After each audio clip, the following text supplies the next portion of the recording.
Next video. When Mean sense tanks. is prevailing and logic is on the rise, our nonsensical heroes roll into action, donning their disguises and moving at a snail's pace.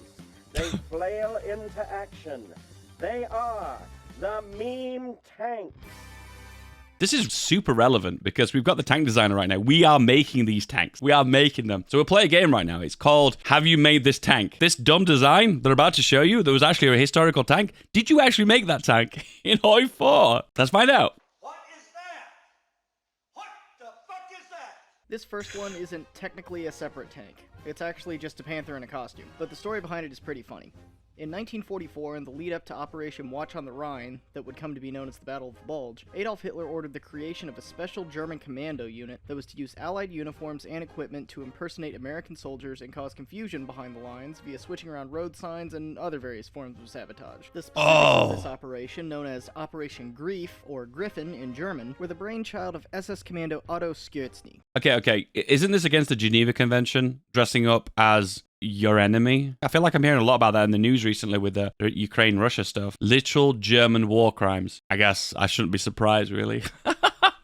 Oh dear, Germany. What were you thinking? He requested thousands of English-speaking German soldiers, along with uniforms and hundreds of captured Allied vehicles. However, he only received a fraction of the English-speaking soldiers he requested, and only a fraction of those could put on a convincing American accent. I was just about to say that. I was like, it's all right them speak English, but can you imagine that, like, this guy walks up to you, he's wearing an American outfit, he's got an American tank next to him, and he walks up to you in like a thick German accent, speaking English. I'm like, how's it going, boys? Would you like a cup of joe?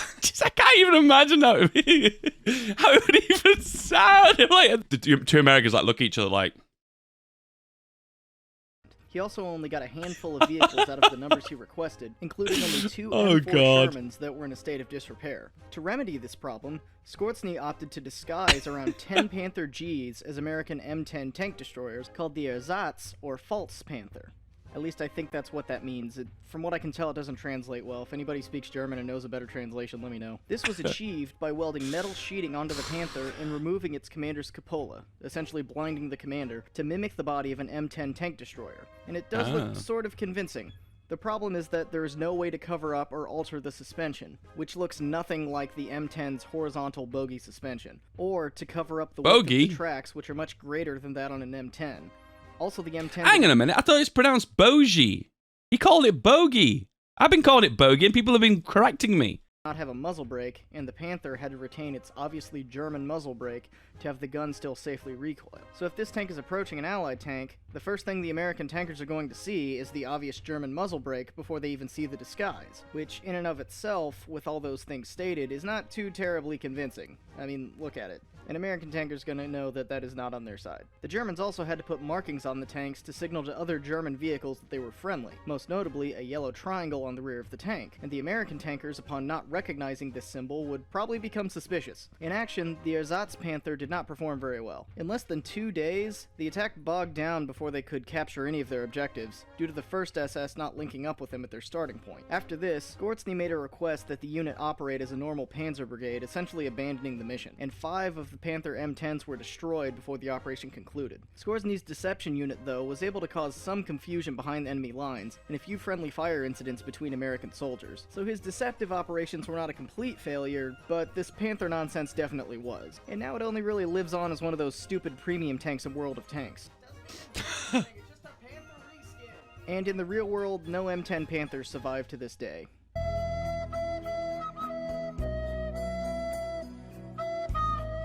So it's just not an operational tank, is it really? They've modified it in a way just to look like an American tank, but now it just loses all its operational abilities. It is just there for cosmetic purposes to try and trick the enemy.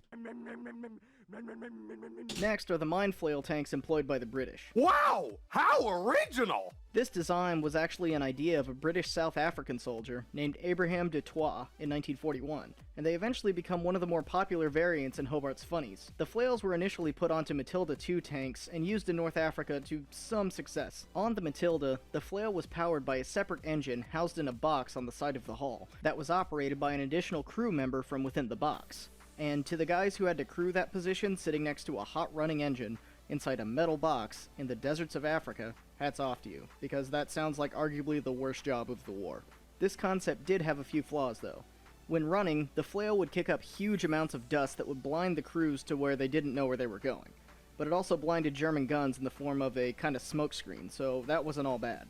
But the dust would also be sucked into the engines and cause frequent breakdowns. Also, the flail chains would sometimes be blown off the rotor and fly in any direction, possibly injuring friend and foe alike. Later, in Western Europe, the flails were put on Sherman tanks and wire cutters were added to the flail to help the tank clear barbed wire, and were used most famously by the 79th Armored Brigade, with various detachments being lent out to other Allied units. The flails saw use mostly with the British Army, but had some limited use by the Americans. But now I'm sure you're wondering why I would call this a meme tank, because it was objectively fairly successful, and it's honestly because I can't look at this thing in action without laughing. Why does it have to be a tank? That's the big question. Surely if that frail can be attached onto any vehicle, why would it have to be a tank? Is it like a way of absorbing the shrapnel, maybe? There's a handful of these surviving, most notably a Sherman variant in the Bovington Tank Museum. Meme machine. Meme machine.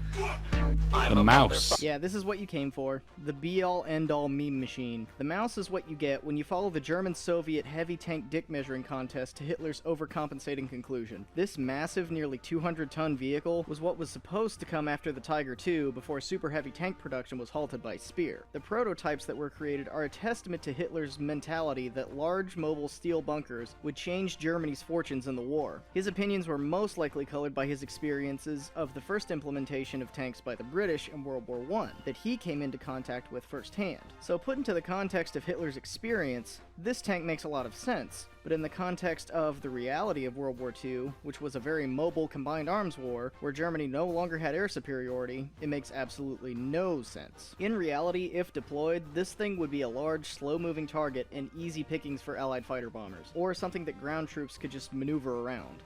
I think an apt metaphor would be the fat kid on the playground getting into a fight. Sure, he can take a lot of punches, and he can throw a punch pretty hard, but all the other kids could just run away from him or throw rocks at him from the top of the jungle gym. And what's he gonna do then, if he can neither run nor climb? The biggest problem with this tank is that most bridges don't support it. In a situation, you would have to have only specific bridges that this tank could get over because it's just too unbelievably heavy. And that's not to also talk about if there's too much of a gradient going uphill and the engine just can't handle the amount of horsepower to actually get it up the hill. And then the third problem is that technically, if it's not got lots of maneuverability, which is the whole point of a tank, that's the reason we put tracks on them so they can go off-road. If it can't go off-road, it's just a moving fort. It's a fort that moves really slowly. It's a level 10 fort, guys, that moves really, really, really slowly. The only way we can top this is to make the most outrageous tank humanly possible. So in this case, we've got the super heavy tank. So we'll go with the chassis of the mouse. 28 production costs. Oof. Attacking mountains, minus 40% penalty to attack. Oof. What about rivers? Minus 50% attack against rivers. Minus 50% movement speed. But look at that. Extra attack bonus against forts.